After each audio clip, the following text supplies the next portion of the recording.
Doctor M S. Sunil Thiruvananthapuram ശംഖുമുഖത്തെ aquatic biology and fisheries ഡിപ്പാർട്ട്മെന്റിൽ ഗവേഷണം നടത്തുന്ന യുവതി അവിടുത്തെ കടപ്പുറത്ത് ഭിക്ഷ യാചിച്ച് നടക്കുന്ന കുട്ടികൾക്ക് ഹോസ്റ്റൽ മെസ്സിലെ ഭക്ഷണം കൊണ്ട് കൊടുക്കുന്ന ഒരു കാലമുണ്ടായിരുന്നു. പിന്നെ സ്വന്തം കയ്യിലുള്ള വസ്ത്രങ്ങൾ ആ കുട്ടികൾക്ക് കൊടുത്തു. പിന്നെ കൂട്ടുകാരികളിൽ നിന്ന് വസ്ത്രങ്ങൾ ശേഖരിച്ച് അവർക്ക് നൽകുകയായിരുന്നു. 5 വർഷം കൊണ്ട് ഗവേഷണം കഴിഞ്ഞ് മടങ്ങിയപ്പോൾ ഗവേഷക അറിയാതെ മറ്റൊരു ഗവേഷണം മനസ്സിൽ ആരംഭിച്ചിട്ടുണ്ടായിരിക്കണം. പാവങ്ങൾക്ക് വേണ്ടി എന്തൊക്കെ ചെയ്യാൻ പറ്റും എന്നുള്ള ഒരു ഗവേഷണം. പേരിനൊപ്പം ഡോക്ടർ എന്ന് എഴുതി ചേർത്തിട്ട് വർഷമേറെ ആയിട്ടുണ്ടെങ്കിലും എം.എസ്. സുനിൽ എന്ന ആ പഴയ ഗവേഷക ഇന്നും ഗവേഷണം തുടരുകയാണ്. ആ ഗവേഷണ യാത്രയിൽ ചില കണ്ടെത്തലുകളും സുനിൽ ടീച്ചർ നടത്തിയിട്ടുണ്ട്. വീടിനെ കുറിച്ച് പലർക്കും പല പല സ്വപ്നങ്ങളായിരിക്കും എന്നുണ്ടെങ്കിലും വീടില്ലാത്തവർക്ക് വീട് എന്നുള്ള ഒരൊറ്റ സ്വപ്നം മാത്രമേ കാണുകയുള്ളൂ എന്നുള്ളതാണ് അതിൽ ആദ്യത്തേത്. വീട് ഒരു സ്വപ്നമായി മാത്രം കഴിയുന്ന കുടുംബങ്ങൾക്ക് ആരുടെയെങ്കിലും നന്മയുടെ അടിത്തറയിൽ ഒരു വീട് ഉയർന്നാൽ പിന്നെ അവർക്ക് കൂടുതൽ സ്വപ്നങ്ങൾ കാണാൻ ഒരു ഇടമായി എന്നും ഡോക്ടർ സുനിൽ പറഞ്ഞു തരികയാണ്. ആരും പറഞ്ഞു കൊടുത്തതല്ല ഇത്, സ്വന്തം അനുഭവങ്ങളിലൂടെ കണ്ടെത്തിയ സത്യങ്ങൾ മാത്രം. ഒന്നും രണ്ടുമല്ല, 350-ൽ പരം സാക്ഷ്യങ്ങൾ ഡോക്ടർ എം.എസ്. സുനിൽ നിരത്താനുണ്ട്. പുതിയ സ്വപ്നങ്ങൾ കണ്ട് അന്തിയുറങ്ങാൻ സുനിൽ നിർമ്മിച്ചു നൽകുന്ന വീടുകളുടെ എണ്ണം 350 കഴിഞ്ഞിരിക്കുകയാണ്. പത്തനംതിട്ട കാതോലിക്കേറ്റ് കോളേജിൽ സുവോളജി വിഭാഗം മേധാവിയായിരുന്നു ഡോക്ടർ എം.എസ്. സുനിൽ. മൂത്തത് ആൺകുട്ടിയായിരിക്കും എന്നുള്ള കണക്കുകൂട്ടലിൽ അച്ഛൻ കരുതി വെച്ച പേരായിരുന്നു സുനിൽ. കണക്കുകൂട്ടലുകൾ തെറ്റിയിട്ടുണ്ടായിരുന്നുവെങ്കിലും പേര് തെറ്റിച്ചില്ല. അങ്ങനെ വേറിട്ടൊരു പേരായി ആ പെൺകുട്ടിക്ക്. ഇന്ന് ടീച്ചർ സുനിൽ എന്ന പേര് പറയുമ്പോൾ കേട്ടത് ശരിയോ എന്ന സംശയത്തിൽ കേട്ടവർ ചോദ്യം ആവർത്തിക്കുകയും. പക്ഷെ സഹായിക്കാൻ ഉള്ളുകൊണ്ട് തോന്നിയാൽ ഡോക്ടർ സുനിൽ രണ്ടാമതൊന്നും ചോദിക്കാറില്ല, സ്വന്തം മനസ്സിനോട് പോലും. കോളേജിലെ NSS പ്രോഗ്രാം ഓഫീസർ എന്ന നിലയ്ക്കാണ് സുനിൽ സാമൂഹിക പ്രവർത്തനങ്ങളിൽ സജീവമാകുന്നത്. 2005-6 കാലഘട്ടത്തിൽ തന്റെ MSc ക്ലാസ്സിലെ വിദ്യാർത്ഥിയായ കൊടുമണ്ണിലെ ആശയുടെ കഥ കേട്ട ടീച്ചർ അവൾക്കൊരു വീട് വെച്ച് നൽകാൻ തീരുമാനിക്കുകയായിരുന്നു. സഹപ്രവർത്തകരും പരിചയക്കാരും എല്ലാം സഹായിച്ചാൽ വീട് ആവുമെന്നുള്ളൊരു തോന്നൽ. ഡോക്ടർ സുനിലിന്റെ ആ ആശ വെറുതെ ആയില്ല. ആശയ്ക്ക് വീടായി. പക്ഷെ അപ്പോഴാണ് അതിരിങ്കൽ സ്വദേശി ഉദയഭാനുവിന്റെ കഥ സുനിലിന്റെ ചെവിയിലേക്ക് എത്തുന്നത്. മരം ദേഹത്ത് വീണ് കാലിലെ എല്ലുകൾ തകർന്ന് ഉദയഭാനുവിന്റെ ഭാര്യ ഒരു വശം തളർന്നു കിടക്കുകയായിരുന്നു. മകൾക്ക് തലച്ചോറിൽ അർബുദം ബാധിച്ച് ചികിത്സയിലുമാണ്. ആ കഥ കേട്ടപ്പോൾ അവിടം വരെ ചെല്ലാതിരിക്കാൻ സുനിലിന് സാധിച്ചില്ല. ചെന്നപ്പോൾ അവർക്കൊരു വീട് വെച്ച് കൊടുക്കണമെന്ന് ആരോടും ടീച്ചർ പറഞ്ഞില്ല. പക്ഷെ അടുത്ത വീടിന് അവിടെ തറ ഉയരുകയായിരുന്നു. വീട് വെച്ച് നൽകുന്നത് അറിഞ്ഞ് തങ്ങളുമുണ്ട് കൂടെ എന്ന് പറഞ്ഞെത്തിയ എത്ര പേരുകൾ. അവർ ഒരു തുക ഡോക്ടർ സുനിലിന് കൈമാറും. ആ തുക കൊണ്ട് വീട് പണി തുടങ്ങും. തികയാതെ വരുന്നത് ടീച്ചർ കയ്യിൽ നിന്നെടുക്കും. ഇതിനിടെ വീട് ആവശ്യമുള്ളവരെന്ന് ബോധ്യപ്പെട്ടാൽ ആരും സഹായിക്കാനില്ല എങ്കിലും വീട് നിർമ്മിച്ചു നൽകും. US-ൽ ബിസിനസ്സുകാരനായ കോന്നി സ്വദേശി പ്രസാദ് ജോർജും US-ൽ തന്നെ ജോലിയുള്ള കോട്ടയം സ്വദേശി ജിഷിയും 8 വീടുകൾക്ക് വീതം ഇതിനകം സഹായം നൽകി കഴിഞ്ഞിരിക്കുകയാണ്.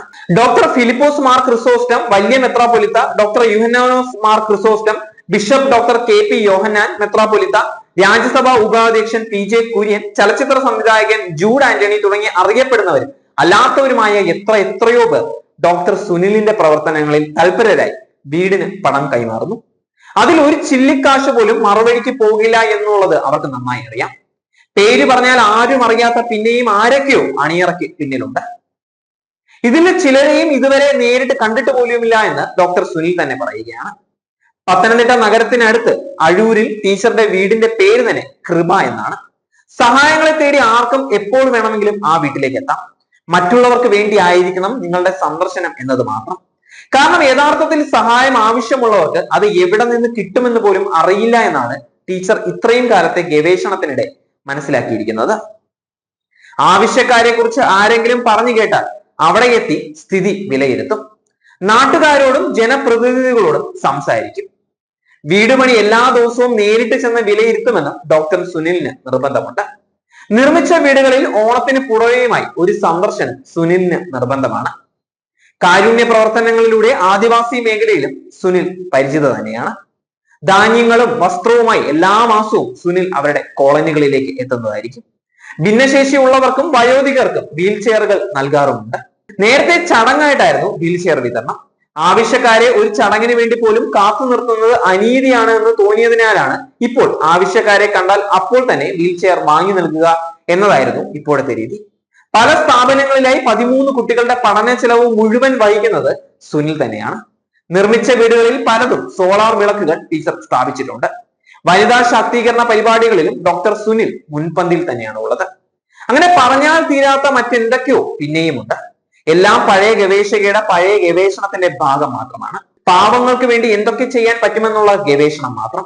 1.5 പതിറ്റാണ്ടിനുള്ളിൽ കേരളത്തിലെ പാവങ്ങൾക്കായി സൗജന്യമായി 350 വീടുകൾ നിർമ്മിച്ചു നൽകിയ സ്നേഹനിധിയായ ഡോക്ടർ MS സുനിൽ കാരുണ്യത്തിന്റെ മാർഗദീപം തന്നെയാണ്. നമ്മൾക്ക് ജീവിതത്തിൽ മാതൃകയാക്കേണ്ട ഒരു അമ്മയാണ് മുൻ കോളേജ് അധ്യാപികയായ ഡോക്ടർ സുനിൽ. രാത്രിയെന്നോ പകലെന്നോ വ്യത്യാസമില്ലാതെ സ്വയം വീട്ടുകാര്യങ്ങളെല്ലാം മാറ്റിവെച്ച് ഡോക്ടർ ദിവസം മുഴുവൻ തനിക്ക് ചുറ്റും ബുദ്ധിമുട്ട് അനുഭവിക്കുന്നവരുടെ വീടെന്നുള്ള സ്വപ്നം സാക്ഷാത്കരിക്കാനായി ഊണും ഉറക്കവുമില്ലാതെ എന്നും അക്ഷീണം കർമ്മനിരതയാണ്.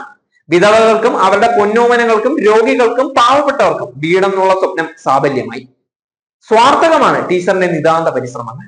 ഈ സ്നേഹവും കരുതലും തന്നെയാണ് സ്ത്രീകളുടെ നേട്ടങ്ങൾക്കായി നമ്മുടെ രാജ്യം നൽകുന്ന പരമോന്നത ബഹുമതിയായ നാരീശക്തി പുരസ്കാരത്തിന് 2017 ഡോക്ടറെ അർഹയാക്കിയിട്ടുണ്ടായിരുന്നത്. എത്രയോ പുരസ്കാരങ്ങൾ ഇതിനകം ടീച്ചറിനെ തേടിയെത്തിയിട്ടുണ്ട്. ബുദ്ധിമുട്ട് അനുഭവിക്കുന്നവർക്ക് സുരക്ഷിതമായ ഒരു വീട് നൽകണമെന്നുള്ള ലക്ഷ്യവുമായി മുന്നോട്ട് കുതിക്കുന്ന ഡോക്ടർ സുനിൽ നന്മയുടെ പ്രതീകം മാത്രമാണ്.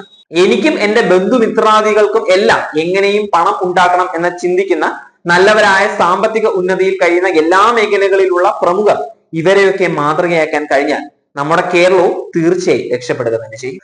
മനുഷ്യന്റെ നന്മ മാത്രം ആഗ്രഹിക്കുന്ന സുനിൽ ടീച്ചറിനും സുമനസ്സുകൾക്കും ആശംസകൾ, അഭിനന്ദനങ്ങൾ.